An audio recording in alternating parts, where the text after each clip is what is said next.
कक्षा 11 हिंदी काव्य। हम भरत महिमा पढ़ रहे थे। भरत महिमा का एक पद हो गया था। चलिए दूसरे पद को देखते हैं।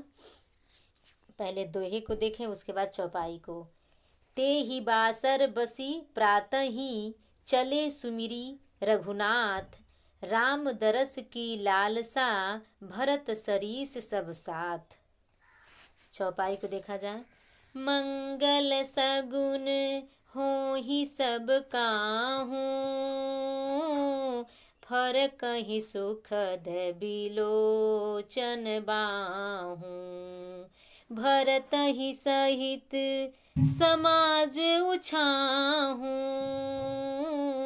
मिली ही रामु मिटी ही दुख दाहू, करत मनोरथ जस जिय जाके,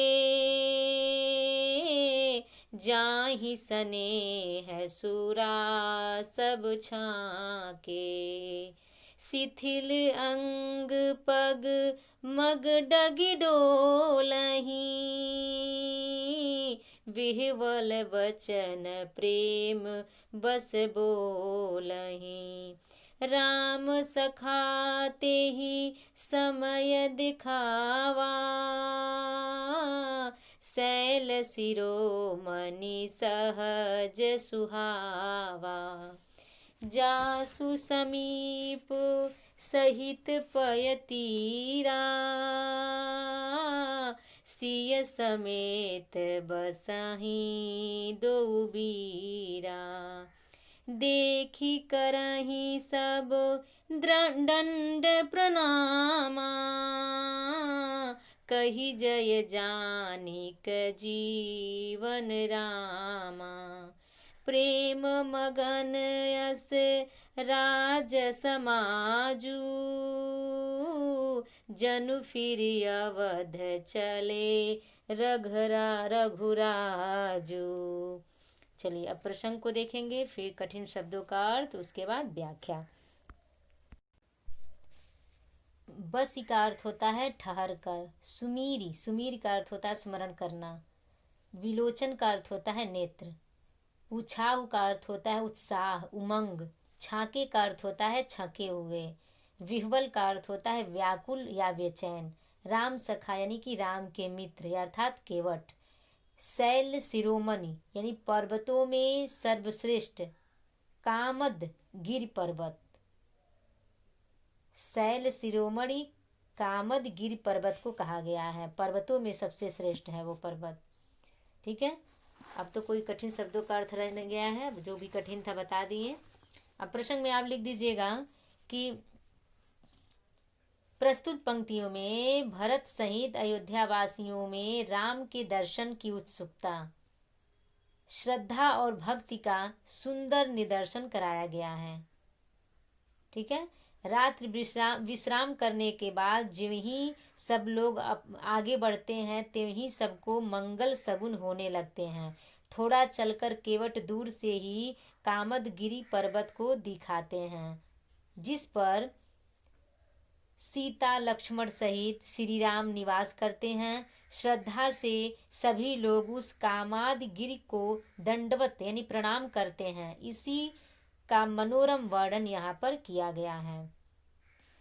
एक बार और प्रसंग को देख लीजिए। प्रस्तुत पंक्तियों में भरत सहित अयोध्या वासियों में राम के दर्शन की उत्सुकता, श्रद्धा और भक्ति का सुंदर क्या किया गया है, निदर्शन कराया गया यानी दिखाया गया है, सुंदर दर्शन दिखाया गया है। रात्रि विश्राम करने के बाद ज्यों ही सब लोग आगे बढ़ते हैं त्यों ही सबको मंगल सगुन होने लगते हैं। थोड़ा दूर चलकर केवट दूर से ही कामादगिरी पर्वत को दिखाते हैं, जिस पर सीता लक्ष्मण सहित श्री राम निवास करते हैं। श्रद्धा से सभी लोग उस कामादगिरी को प्रणाम करते हैं। इसी का मनोरम वर्णन यहाँ पर किया गया है। अब व्याख्या पर ध्यान दीजिए। ते ही बासर बसी प्रातः ही चले सुमीर रघुनाथ। उस दिन सभी लोग उठकर अगले दिन प्रातः उस दिन वहीं ठहर कर अगले दिन प्रातः काल ही उठकर श्री राम का स्मरण करके भरत जी आगे बढ़े। सुमिर यानी कि याद करके रघुनाथ श्री राम को कहा गया है। राम दरस की लालसा भरत सरीस सब साथ, उनके साथ सभी लोगों में राम के दर्शन की लालसा जगी है, लगी हुई है, इसलिए वे शीघ्र ही श्री राम के समीप पहुंचना चाहते हैं।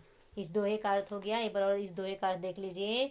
उस दिन ते ही वासर वसी प्रातः ही, उस दिन वहीं ठहर कर अगले दिन प्रातः काल ही श्री राम का स्मरण करते हुए चले। सुमीर सुमीर यानी श्री राम का स्मरण करके रघुनाथ, किसको कहा गया है? श्री राम को।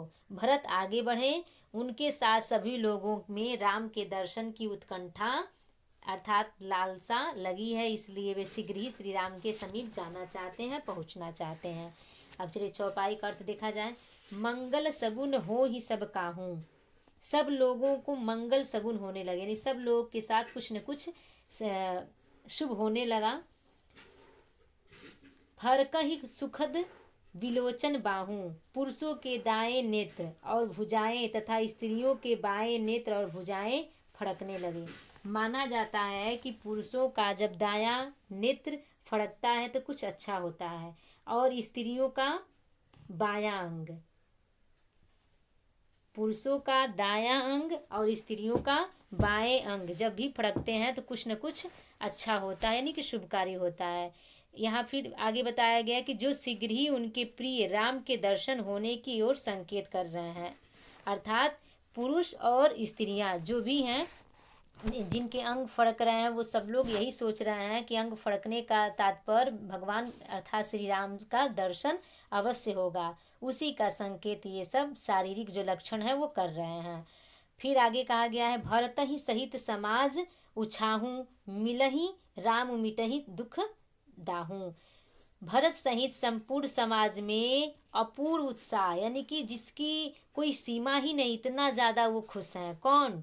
जो भरत के साथ जितने भी अयोध्यावासी साथ में गए हुए हैं, सब लोग बहुत ही प्रफुल्लित हैं, खुश हैं, आनंद सहित हैं, क्योंकि राम से मिलन अर्थात राम से मिलकर उन सबके दुख और कष्ट दूर हो जाएंगे, ऐसा सोच रहे हैं। मिलही राम मिटी सब दुख दाहूँ, यानी कि राम के दर्शन होने से हमारे सब कष्ट सब दुख दूर हो जाएंगे।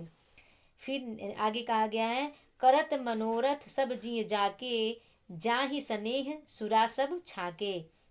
जिसके मन में जैसी भावना है, मनोरथ माने मन की इच्छा जो होती है, करत मनोरथ जिय जस जिय जाके, यानी जिसके मन में जैसी भावना है वह वैसी ही कामना अर्थात मनोरथ कर रहा है, कामना कर रहा है। ताहि स्नेह सुरा सब छाके, वे फिर आगे कहा गया शिथिल अंग पग मग डग डोलही, विह्वल वचन प्रेम बस बोलही। वे राम श्री राम के प्रेम की मदिरा, मदिरा अर्थात माना जाता है कि मदिरा पान करने से एक तरह से होता है कि विह्वल हो उठते हैं लोग या शुद्ध बुद्ध खो बैठते हैं, तो वही बात इसमें कहा गया मानो श्री राम के प्रेम रूपी मदिरा को क्या किए हैं? पिए हैं, यानी पान किए हैं, इसलिए वह क्या हो गए? मतवाले हो गए हैं, मतवाले होते चले जा रहे हैं। मानो श्री राम रूपी श्री राम की प्रेम रूपी मदिरा का पान करके मतवाले होकर चल रहे हैं। कौन? जितने भी अयोध्यावासी हैं सब। फिर आगे कहा गया है राम सखाते ही सब दिखावा, शैल शिरोमणि सहज सुहावा। अत्यधिक उत्साह के कारण सभी के अंग क्या हो गए? शिथिल हो गए। इसमें एक लाइन छूट गया है, फिर ध्यान दीजिए। शिथिल अंग पग मग डग डोलही, अर्थात मदिरा पान करने से या अत्यधिक उत्साह के कारण सभी लोग के अंग क्या हो गए? शिथिल हो गए, कमजोर हो गए, और मार्ग पर उनके पैर इधर उधर पड़ रहे हैं। या ये भी कह सकते हैं कि मदिरा पान करने से वह मतवाले होकर के इधर से उधर चल रहे हैं, अर्थात उनके पग इधर उधर पड़ रहे हैं। फिर आगे कहा गया राम सखाते ही सब दिखावा, वे सब राम के प्रेम में विह्वल होकर केवल प्रेम वचन बोल रहे हैं। उसी समय राम के मित्र जो निषाद राज थे उन्हें पर्वतों में सर्वोच्चतम स्वाभाविक रूप से अत्यंत मनोरम उस राम कामदगिरि पर्वत को दिखाते हैं। कौन दिखाता है? केवट। यहाँ कहा गया है राम सखा ते ही समय दिखावा। राम सखा अर्थात केवट उस समय क्या दिखाता है, शैल शिरोमणि सब सुहावा, सहज सुहावा। कह रहे हैं कि वह कामद गिरि पर्वत को दिखाते हैं जिनके पास पयस्विनी नदी, यहाँ लिखा गया है, देखी करंदी सब दंड प्रणामा, कही सब जानकी जानिक जीवन रामा। एक लाइन के अर्थ को यहाँ पर देख लीजिए, जिसके पास पयस्विनी नदी के तट पर सीता सहित दो वीर भाई अर्थात श्री राम और लक्ष्मण निवास करते हैं। कहाँ पर, उस कामदगिरि पर्वत पर। उस पर्वत को देखकर सबने जानकी जीवन राम की जय हो, इसका वह सब घोष करने लगे, नाद के साथ उसे दंडवत प्रणाम किए। दंडवत प्रणाम का अर्थ होता है कि जैसे लोग सो करके जो प्रणाम करते हैं, पूरे शरीर को धरती पर लेटा करके प्रणाम करते हैं, उसको हम दंडवत प्रणाम कहते हैं। तो जब वह पर्वत देखते हैं तो सब लोग जानकी जीवन राम की जय हो, यह बोलकर लोग जय घोष करते हैं। फिर वह सब क्या नीचे दिया गया है कि प्रेम मगन अस राज समाजु, जन फिरी अवध चले रघुराज। राम समाज राम के प्रेम में ऐसा मग्न है मानो राम जी अयोध्या लौट चले हों। इतने अधिक वो सब विह्वल हैं, प्रसन्न हैं कि मानो अब राम श्री रामचंद्र जी अर्थात सीता के साथ वह अयोध्या वापस चल रहे हों, साथ में हों, इतना अधिक प्रसन्न है। राम के प्रति भरत और प्रजा के स्नेह व श्रद्धा को अभिव्यक्त करने में तुलसी को पूर्ण सफलता प्राप्त हुई है। राम के प्रति भरत और प्रजा के स्नेह यानी कि प्रेम व श्रद्धा दोनों की अभिव्यक्ति करने में तुलसीदास को पूर्ण सफलता मिली है। चलिए आगे बढ़ते हैं।